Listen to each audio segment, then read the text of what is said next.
Halo teman-teman, jumpa lagi dengan saya Charles Sianturi di channel YouTube Pahlawan Kripto. Teman-teman, saya mau menyampaikan satu hal penting bahwa semua video ataupun konten yang saya buat di channel YouTube Pahlawan Kripto ini sifatnya adalah disclaimer on, ya teman-teman. Jadi tidak ada ajakan untuk membeli ataupun menjual token tertentu. Semua harus Anda lakukan do your own research secara mandiri dan tanpa dipengaruhi oleh siapapun. Ingat bahwa cryptocurrency adalah media atau instrumen investasi yang sangat tinggi risikonya, sehingga Anda harus melakukan riset dan riset berulang-ulang secara mandiri. Ingat teman-teman, uang adalah uang Anda sendiri, untung dan ruginya juga ditanggung oleh Anda sendiri. Oke teman-teman, sekali lagi do your own research dan disclaimer on. Terima kasih. Oke teman-teman, kali ini saya mau menyampaikan sebuah berita yang sangat menggemparkan di jajaran dunia cryptocurrency ya teman-teman. Yaitu bahwa exchange selevel atau sekelas Bitmart, ini cukup terkemuka ya teman-teman, itu bisa akhirnya dibobol oleh hacker alias maling alias rampok online dengan kurang lebih tembus 200 juta US dollar. Kalau Anda kalikan dengan 14.300 rupiah, teman-teman, kurang lebih ini hampir 3 triliun ya, 2,8 sekian triliun, hampir 3 triliun. Wih, luar biasa ya teman-teman, sekali ngerampok langsung triliun. Nah teman-teman, sebelum saya bacakan beberapa sumbernya ya, kita yang paling penting itu kalau kita baca berita begini teman-teman, kita mengambil satu hikmah bagi kita, teman-teman ya. Nah, kenapa sih di grup saya selalu sangat-sangat menekankan yang namanya financial risk management ya di grup saya. Oh iya, sebelum saya lanjut, Anda yang belum masuk di grup, ini brand saya Pahlawan Kripto, silakan masuk di grup Telegram t.me/pahlawan_kripto. Twitter @charlesian dan Instagram Pahlawan Kripto. Anda bisa berdiskusi, berkomunikasi di sana karena bebas pudar dan semua energi negatif. Jadi sangat sejuk ya. Nah, teman-teman, di grup saya selalu saya buat sebuah aturan atau suatu ajaran bagi mereka bahwa bukan ketika seseorang atau newbie seperti Anda misalnya baru newbie, baru mau belajar, baru mau masuk di dunia cryptocurrency begitu, masih baru. Yang pertama sekali saya bilang adalah bukan berinvestasi duluan yang kalian pikirkan. Lantas bertanya, koin apa yang bagus bang? Bukan, itu salah total, benar-benar salah total. Kenapa saya bilang demikian? Kalau misalnya Anda masuk ke grup-grup tertentu, Telegram, entah grup siapalah, terserah ya, saya nggak usah sebutkan. Tiba-tiba Anda bertanya, begitu ya, bang, izin, minta dong koin-koin micin yang bagus menurut abang. Mereka share kepada Anda. Tapi kan karena Anda belum mengerti, ilmunya juga belum seberapa, belum paham gitu permainan di dalamnya, Anda langsung main telan aja, ya kan? Mungkin uang panas juga yang Anda masukkan ke dalam, begitu ya. Ada yang pernah testimoni itu teman-teman, uang mau persiapan lahiran buat istrinya dimainkan di kripto. Rate hampir 90%. Floating loss kalau kita bilang, tinggal 10-15%. Ya nangis, dia bilang apa? Udah hampir mau bunuh diri aja. Nah, jangan ya teman-teman. Jadi, sebelum Anda bermain di dunia cryptocurrency, pendidikannya, pelajarannya itu lebih penting. Itu lebih dahulu. Kalau Anda cuma langsung nanya koinnya apa, ya, langsung main terkam aja, tahu-taunya Anda yang nyangkut di pucuk. Ketika Anda nyangkut di pucuk, ya, semua market berubah berbalik arah seperti itu, reversal. Akhirnya, mentalnya nggak kuat, dari holder menjadi apa? Menjadi fooder. Ini yang nggak bagus dan ini mewabah loh teman-teman. Nah karena itu saya dari Pahlawan Kripto salah satu kerinduannya adalah untuk bisa men-share, paling tidak memperlengkapi Anda terlebih dahulu ya, yang newbie supaya jangan apa ya namanya ya polos-polos lugu-lugu masuk di dunia kripto teman-teman. Yang udah jelas-jelas ini terlalu tinggi risikonya. Memang sih sangat tinggi memang potensi cuannya, tapi potensi loh saya bilang. Kalau Anda pintar ya Anda bisa jadi kaya raya dari sini. Tapi kalau Anda nggak ngerti apa-apa, justru Anda yang dimakan dan lenyap di market kripto ini teman-teman. Ya, ini sekelas Bitmart aja jebol loh. Karena itu saya selalu bilang di grup saya, hati-hati dalam mengkonek mengoneksikan ya, dalam menghubungkan yang namanya wallet online Anda dengan segala macam ya. Kadang-kadang ada yang ngeluh di grup, main airdrop, tiba-tiba token-tokennya pada raib. Lucu kan? Gitu loh ya. Terus kemudian connect sana, connect sini, connect situ ya. Segala macam dia ikutin begitu ya. Mungkin play to earn juga ada sembarangan juga seperti itu tanpa tersortir. Pokoknya begitu terkoneksi ya teman-teman, dompet Anda online itu entah MetaMask, entah Trust Wallet, entah apapun itu, hati-hati loh. Ya, salah-salah bisa bobol beneran. Itu seperti keluhan di grup banyak banget itu. Hilanglah tokennya, raib segala macam ya. Terus gimana? Dan saya mau sampaikan kalau sudah hilang, Anda tidak bisa menuntut kepada siapapun. Memangnya siapa yang nyolong? Siapa yang nyuri coba? Lawang cuman kode-kode wallet doang? Memang Anda tahu itu dari mana? Nggak ada, teman-teman. Ya, selamat datang di dunia cryptocurrency. Ini adalah dunia yang Anda tidak tahu identitas orang tersebut, cuman kode walletnya doang. Begitu loh, teman-teman. Hati-hati ya. Jadi saya mau ingatkan sebelum saya bacakan beberapa berita ini, teman-teman ya. Hati-hati dengan wallet Anda. Ada yang nanya sama saya, "Abang main game nggak play to earn?" Enggak, saya bilang. Main airdrop? Enggak, saya nggak pernah main airdrop. NFT? Enggak, saya juga hati-hati. Sangat selektif sekali saya kalau mau beli-beli atau main NFT itu, teman-teman. Gitu, hati-hati loh. Karena saya lihat udah terlalu banyak loh yang korban kehilangan segala macam, dan saya pun pernah loh teman-teman membeli sebuah token. Anda tahu tidak, saya beli token A itu nggak masuk udah sampai berhari-hari. Tahu nggak? Misalnya token A gitu ya. Kemudian waktu saya cek, Anda tahu tidak ya, itu udah diarahkan ke wallet saya sebetulnya token itu, tapi di tengah jalan kayak ada yang motok perjalanan token saya itu dimasukkan ke wallet lain. Bayangkan, saya sampai geleng-geleng kepala. Untung saya cuma sedikit ngambilnya. Bisa dicegat begitu loh, bayangkan. Saya nggak tahu apakah itu kesalahan sistem, ya, apakah itu sistem yang nggak sempurna, atau apapun namanya. Tapi saya mendeskripsikannya. Wih, luar biasa ya. Istilahnya perjalanan token saya itu sementara diantarkan dari wallet A ke wallet saya, begitu ya. Di tengah jalan bisa dicegat dan dibelokkan arahnya ke wallet lain. Bayangkan itu. Itu awal-awal saya main kripto. Waduh, luar biasa. Awal-awal saya main kripto, saya mau share sedikit teman-teman. Itu rug pull scam berapa kali saya alami. Wah, itu. Beli $10, tiba-tiba udah tinggal $0,1.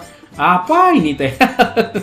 Kemudian beli tokennya pun nggak nyampe-nyampe. Ada juga yang mengeluh begitu di grup saya. Jadi hati-hati, semua yang namanya online ini teman-teman, justru orang berbuat jahat bisa lebih mengerikan di online ini. Jadi Anda harus jaga baik-baik wallet Anda itu.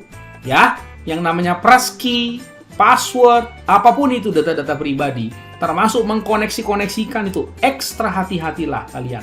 Ya, saya udah bolak-balik ngomong. Dan ini mungkin tidak henti-hentinya saya ngomong. Nah, ini contohnya. Coba Anda pikir teman-teman. Dari mana ceritanya kok secanggih Bitmart ini tetap bisa ya dibobol ya? Dan bukan tanggung loh, triliun loh sekali ngerampok. Saya pun bingung waktu baca, ini sekelas Bitmart loh. Dan Anda tahu tidak, kalau sekelas Bitmart itu bobol, saya nggak tahu bagaimana dengan Hotbit dan kawan-kawannya itu kan banyak banget itu exchange itu. Karena itu, teman-teman, salah satu financial risk management yang saya lakukan, jangan taruh uang terlalu lama di wallet Anda. Misalnya Anda udah cuan, begitu. Misalnya gini, Anda modal, katakanlah $500 gitu ya. $500 7,5 juta. Oke, sebar. Begitu sudah cuan, mulai cuan, coba pelan-pelan mulai tarik. Langsung yang paling pertama Anda pikirkan bagaimana balik modal, itu dulu. Tarik dulu modalnya pelan-pelan. Begitu udah cuan langsung tarik. Begitu udah cuan, amankan dulu modal Anda. Itu yang pertama kali Anda harus pikirkan. Jadi jangan sibuk asik berakrobat ria di kripto. Lompat sana, lompat sini, lompat sana. Anda harus amankan posisi Anda. Begitu ya. Amankan 7,5 juta itu. Iya sih, kita bilang ini uang jajanku bang, aku siap ini raib. Iya, tapi kan nggak gitu-gitu juga kali. Memang raib sengaja dibiarin aja begitu. Enggak dong. Ya, harus punya juga jiwa yang mempertahankan dong hak Anda. Jangan loss ya loss begitu, nggak boleh seperti itu. Ya kan? Harus jaga juga, teman-teman. Oke, coba kita terjemahkan dulu ke bahasa Indonesia. Ini kira-kira perampoknya luar biasa loh ini. Bukan main. Ya. Lihat, platform perdagangan kripto ini dari beritanya dari ZDNet ya. Nanti saya akan buka lagi dari beberapa tempat yang lain. Kerugian dari pelanggaran Bitmart mencapai 200 juta dolar lebih ya. Nah, platform perdagangan kripto Bitmart merilis pembaruan tentang pelanggaran keamanan yang menghancurkan yang menyebabkan kerugian kurang lebih 200 juta US dollar. Menulis pada hari Senin bahwa pelanggaran itu terutama disebabkan oleh kunci pribadi yang dicuri. Nah, nih. Kunci pribadi itu paling password kan dicuri yang membuat 2 dompet panas kami dikompromikan. Pada hari Sabtu, platform tersebut mengatakan pelanggaran keamanan memungkinkan peretas untuk menarik cryptocurrency senilai 150 juta US dollar. Perusahaan keamanan blockchain PaxShield mengatakan kerugian sebenarnya sekitar 196 US dollar juta ya, dengan sekitar 100 juta dalam berbagai cryptocurrency berasal dari blockchain Ethereum dan 96 juta berasal dari mata uang BSC. Oh, dari 2 jaringan teman-teman dia sikat ini teman-teman. Ya, Bitmart menangguhkan penarikan pada 4 Desember setelah mengamankan dompet panas Ethereum dan BSC. Aset lain dengan Bitmart aman dan tidak terbuka. Bitmart akan menggunakan dana kami sendiri untuk menutupi insiden tersebut. Nah, jadi dari 2 jaringan disikat loh. Bayangkan sekelas Ethereum aja jebol juga. Ya, Binance jebol juga loh teman-teman. Begitu ya. Tuh, nih Anda bisa baca nanti ya teman-teman. Nanti ini saya akan lampirkan ya link-linknya. Kemudian ini, Crypto Exchange Bitmart reports the following hack. Nah, ya ini mereka menginformasikan dalam sudut pandang yang berbeda ya teman-teman. Coba kita lihat. Ini bisa nggak diterjemahin? Try again. Choose Indonesia. Ini nggak bisa ya. Sebentar ya teman-teman, translate Indonesia, nggak bisa diterjemahkan ini bahasa Inggrisnya. Cryptocurrency trading platform, oke, tadi udah ini statement issued, oke, catch up with the latest cryptocurrency security news analysis. Ethereum, oke, account for a small percentage of asset Bitmart. Mereka nyolong ini teman-teman, token-token yang ada di jaringan Ethereum dan BSC ya, seperti itu. Kemudian in Oktober, Cryptocurrency Exchange Coinbase admitted 6.000 user account had been compromised leading to the withdrawal. Ya, ini the theft dwarfed the estimated of funds stolen from user decentralized finance platform Baxter DAO last week around 120 juta US dollar dan lebih dari 55 juta US dollar. Wih, luar biasa ya. Oke, coba ini kita baca. Ya. Ini ada beberapa hal yang penting kita perhatikan nih teman-teman. Nah, coba kita lihat ya. Nah, kripto diretas lagi. Kali ini adalah pertukaran exchange Bitmart maksudnya yang mengumumkan peretas 150 juta US dollar Sabtu malam 4 Desember. Perusahaan keamanan blockchain PaxShield yang melihat dan men-tweet peringatan kebocoran sekitar 1,5 jam sebelum mengumumkannya mendapatkan kerugian 200 juta. Nih dia. Ya, ini mungkin screenshot ya, screenshot jalan cerita perampokannya ya teman-teman. Seperti itu. Ya, hot wallet compromise. Oke, dari Bitmart ini ya. Wih, ini nama-nama tokennya ini. Matic, WTK lah segala macam ini. Oke ya. Nah, ini sudah di retweet cukup banyak ya teman-teman. Oke. Mengatakan bahwa dana yang dicuri adalah sebagian kecil dari aset di Bitmart. Kia menambahkan, nah Kia ini si CEO Bitmart ya. Kia ini menambahkan bahwa pelanggan tidak akan menderita kerugian, menjanjikan Bitmart akan menggunakan dana kami sendiri untuk menutupi. Oke, ini sebagai bentuk pertanggungjawaban ya. Waktu itu juga kalau nggak salah si Binance juga pernah dibobol ya. CZ kan langsung bilang kami ganti semua. Wah, itu mantap itu memang ya. Pencurian terjadi kurang dari seminggu setelah proyek keuangan desentralisasi mencapai oleh seorang peretas yang menguras dana langsung dari dompet pengguna yang terjadi hanya 4 bulan setelah serangan pertengahan Agustus di mana seorang peretas menghabiskan 612 juta yang mengejutkan. Wih, luar biasa ya. Nah, lalu ada 6.000 pengguna Coinbase, target yang juicy. Ada beberapa alasan untuk semua peretasan ini dimulai dengan seberapa besar ukurannya. Oke, salah satu cara awal Bitcoin masuk ke kesadaran arus utama adalah ketika seorang peretas menghabiskan ya. Ada 2 jenis dompet Bitcoin dan cryptocurrency. Apakah Anda pertukarkan miliaran atau dolar atau pengguna individu dengan beberapa ratus dolar yang diinvestasikan? Nah, ini memang bahasa Indonesia agak kacau ya, teman-teman. Lubang keamanan, pendapatan lain. Nah, Facebook akan memanfaatkan 2FA ya untuk penggunaan berisiko tinggi. Nah, jadi biasakan menggunakan keamanan-keamanan yang berlapis ya, teman-teman. Ya, akun-akun Anda seperti misalnya di toko kripto ya, itu kan aktifkan semuanya ya, teman-teman. Jadi kalau misalnya mau menarik itu kan harus konfirmasi SMS, konfirmasi email, konfirmasi Google Authenticator ya. Seperti itu. Biasakan berlapis-lapis ya, teman-teman. Hacker bisa mengeringkan 196 juta kripto dari crypto exchange Bitmart dengan mencuri. Nah, yang mereka lakukan, si pencuri lakukan itu mencuri private key. Ini loh, teman-teman. Nah ya, private key. By stealing private key yang terbuka that open to hot wallets. Begitu. Bayangkan, private key aja bisa dicuri loh. Luar biasa ya. Private key. Jadi, menjadi pelajaran bagi kita, private key-mu ditaruh di mana. Begitu ya. Sedangkan email saja, teman-teman, email saja bisa orang melakukan, misalnya lepas email, kasih masuk ke email kamu, ya. Ketika masuk email itu dari Gmail ya, dari Gmail itu langsung keluar peringatan warna merah. Apa dia bilang? Kalau ada link dikirim, nggak usah tekan, nggak usah pencet, karena itu nanti merembet kemana-mana, begitu loh.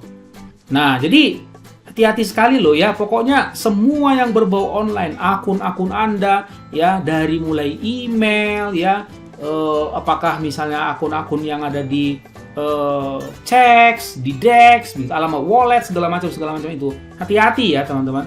Jangan sampai itu bisa gampang dicuri orang, begitu loh. Ini ngeri loh, nggak akan kedetek soalnya. Kalaupun kedetek ya nomor wallet aja yang nyolong begitu. Tapi kan siapa orangnya kita nggak tahu. Oh ya kan? Coba. Mana tahu gitu loh. Hacker mencuri 100 juta beberapa cryptocurrency di jaringan Ethereum. Ya, 100 juta di Ethereum, 96 juta di Binance, ya. Kemudian Bitmart sudah melengkapi initial security check dan identify affects asset and it plans to compensate user out its own pocket, Sia said. Ya, the exchange will announce a timetable gradually deposit withdrawal. Oke, memang agak terganggu sedikit kan kemarin gara-gara dirampok ini, jadi agak terganggu. Tapi mereka tanggung jawab sih. Tapi bukan itu inti masalahnya. Inti masalahnya bagi kita adalah kita menarik hikmah dari semua ini, teman-teman ya. Nah, kalau kita lihat ini dari Nasdaq.com, dia kasih tahu malah di sini. Ya, the theft include. Nah, apa yang mereka curi? Luar biasa ya. Nih, apa yang mereka curi? Yang mereka curi ya ini Shiba Inu, Binance Coin, BNB. Wah, ini kan yang mahal-mahal punya ini. Ya kan Saitama, ya kan Elon, Dogelon Mars, begitu. CRO, Mana. Lumayan ya, the most popular meme coin, Dogecoin juga disikat juga ya. Gitu. Oke, hackers itu mengambil 8 miliar ya, 893,7 miliar token Shiba Inu, harganya 32,7 juta. Oh ya, Shiba Inu paling banyak ya yang diambil ya. Kemudian mereka juga Saitama Inu ambil 28,5 juta, Dogelon ngambil 6,8 juta. Wih, luar biasa ya.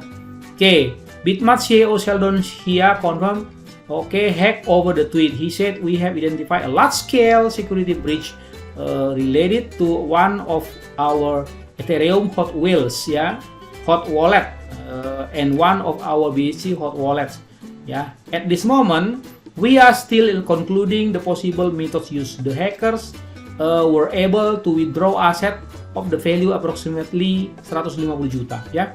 Oke. Nah, kemudian apa yang bisa kita lihat di sini? Profit with more new and research. Oke dah, udah habis ya. Jadi teman-teman, ketika misalnya Anda punya akun katakanlah di Bitmart atau mungkin di Hotbit atau dimanapun juga exchange yang lain, kalau terjadi kerampokan begini, bisa jadi akun Anda juga kena loh. Syukur-syukurnya memang bertanggung jawab sih pihak mereka ini. Tapi yang paling penting bagi kita adalah memperhatikan loh selalu ya, memperhatikan gitu. Jangan sampai kita nggak sadar ternyata kita udah kita buka-buka, kita punya wallet, kita connect-connectkan ke sembarang tempat gitu ya, sembarang ini gitu loh, karena kita pingin mencari untung di tempat lain, main airdrop. Tidak saya larang sih kalau main airdrop. Saya tidak pernah mengeluarkan statement jangan main airdrop, enggak. Saya cuma menghimbau supaya hati-hati. Kalaupun Anda main airdrop, main play to earn atau apapun juga, siapkanlah wallet yang lain gitu loh. Jangan menggunakan wallet Anda yang utama itu. Sedangkan di grup saya aja saya selalu bilang gunakan 3 wallet minimal ya. Kalau memang mau buat airdrop, mau main airdrop, mau main play to earn, siapin aja satu wallet yang memang spesial. Ya, spesial tuh gitulah. Kalau dicopet, kalau dibobol ya udah gitu, ikhlas. Jadi jangan sampai dicampur ya, jangan sampai wallet utama kamu yang dipakai kemana-mana, dibawa kemana-mana. Hati-hati ya, gitu. Udah banyak kisah-kisah di grup saya juga orang kecurian. Oke teman-teman, segitu aja. Semoga kita bisa menarik sebanyak-banyaknya hikmah dari kasus pencurian kurang lebih 2,8 triliun lebih ini dari Bitmart. Dan kita lebih waspada, lebih hati-hati, ya kayak kata Bung Napi kan, kejahatan muncul bukan cuma karena ada niat, memang karena ada kesempatan. Ya iyalah, Bitmart kan pasti transaksinya gede, jadi malingnya pasti mikir, wah ini sekali dibobol lumayan. Oke ya teman-teman, sampai jumpa pada konten berikutnya. Ingat, orang sabar cuannya besar dan see you at the top.